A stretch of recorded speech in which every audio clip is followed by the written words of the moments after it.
നിങ്ങളിൽ ആരെങ്കിലും പ്രിയപ്പെട്ട ഒരാളെ കാണാൻ എല്ലാ വർഷവും 8000 കിലോമീറ്ററുകൾ യാത്ര ചെയ്യുന്നു, അതും കടലിലൂടെ നീന്തി? എല്ലാ വർഷവും 8000 കിലോമീറ്ററുകൾ കടലിലൂടെ നീന്തി തൻ്റെ ജീവനെ രക്ഷിച്ച ആളെ കാണാൻ പോകുന്ന ഒരു പെൻഗ്വിനെ കുറിച്ചാണ് ഈ കഥ.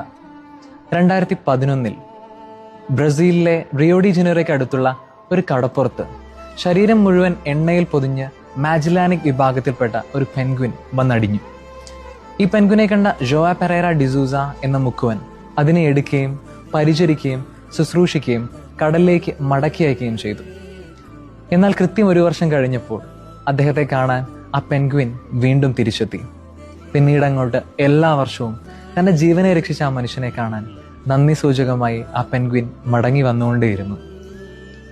2025 അവസാനിക്കാനായി. നന്ദി പറയാൻ വേണ്ടിയിട്ട് നമുക്ക് എത്രയധികം ആളുകളാണല്ലേ ഉള്ളത്. ഒന്ന് മിഴികളടച്ച് നന്ദിപൂർവ്വം അവരെയൊക്കെ ഒന്ന് ഓർത്തെടുക്കാം, ദൈവത്തിന് നന്ദി അർപ്പിക്കാം. Let's give thanks for all big things, small things and everything in between. എല്ലാ കാര്യത്തിലും നന്ദിയുള്ളവരായിരിക്കാം, കാരണം നമ്മുടെ ഒരു ആവറേജ് ഡേ പലരുടെയും സ്വപ്നം മാത്രമാണ്. Happy new year and thank you.